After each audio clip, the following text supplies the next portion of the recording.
अस्सलामुअलैकुम व्यूअर्स। क्या कुर्लुस उस्मान सीरीज में एक हफ्ते का वक्फा किया जाएगा? क्या आने वाली किस्त में उस्मान बे एनागोल किले को फतह कर पाएगा? जंग के दौरान क्या बार्किन बे निकोला के साथ ताउन करेगा और उस्मान बे को धोखा देगा? या क्या बार्किन बे के जरिए उस्मान बे का कोई खुफिया मंसूबा है जो हमें सीरीज में नहीं दिखाया गया? क्या अब एनागोल किले की फतह के दौरान उस्मान बे के करीबी लैप्स शहीद हो जाएंगे?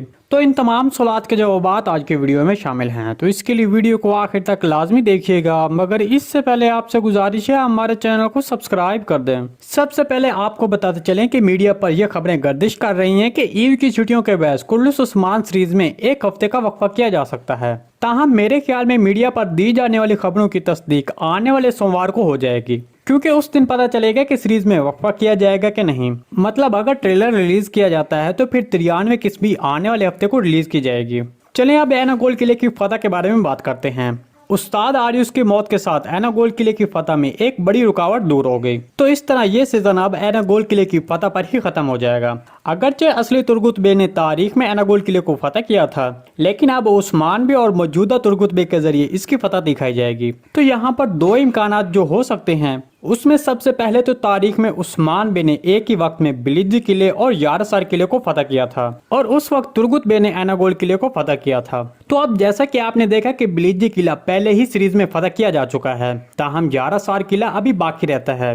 दूसरे लफ्जों में मेरे तजज़िये के मुताबिक अगर ये सिलसिला तारीख के मुताबिक चलाया जाता है तो फिर आगे सीरीज में 93 या फिर 94 किस्त में उस्मान बे एनागोल किले का मुहासरा छोड़कर यारसार किले को फतह करेगा और उसी दौरान एनागोल किला जो तुर्गुत बे की बदौलत कमजोर हो चुका होगा उस्मान बे की आमद से फतह हो जाएगा। ये फिर सीरीज में तारीख के मुताबिक कुछ तब्दीलियां की जाएंगी। उस्मान बे और तुर्गुत बे मिलकर सबसे पहले एनागोल किले को फतह करेंगे और फिर यारसार किले को फतह करेंगे। तो हमारे तजज़िये के मुताबिक इन दोनों किलों की फतूहात आने वाली 3 से 4 एक साथ में हो जाएगी। इसके अलावा उस्मान बे के भाई गुंदोज बे इस फतह के दौरान शहीद हो जाएंगे, जैसा कि तारीख में है। इसके अलावा उस्मान बे के खसूसी एलेप्स में से कम दो एलेप्स शहीद हो जाएंगे।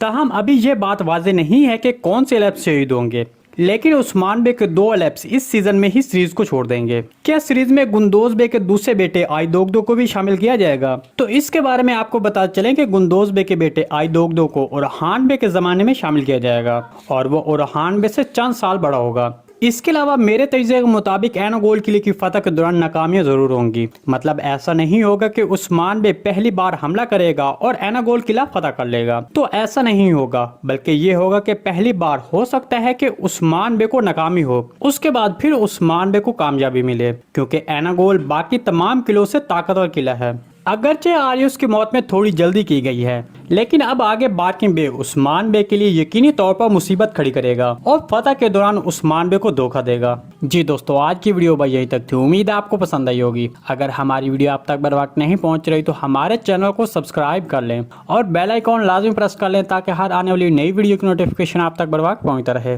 वीडियो अच्छी लगी तो इसको लाइक शेयर कर दें। मिलते हैं किसी नई वीडियो के साथ, तब तक के लिए अल्लाह हाफिज।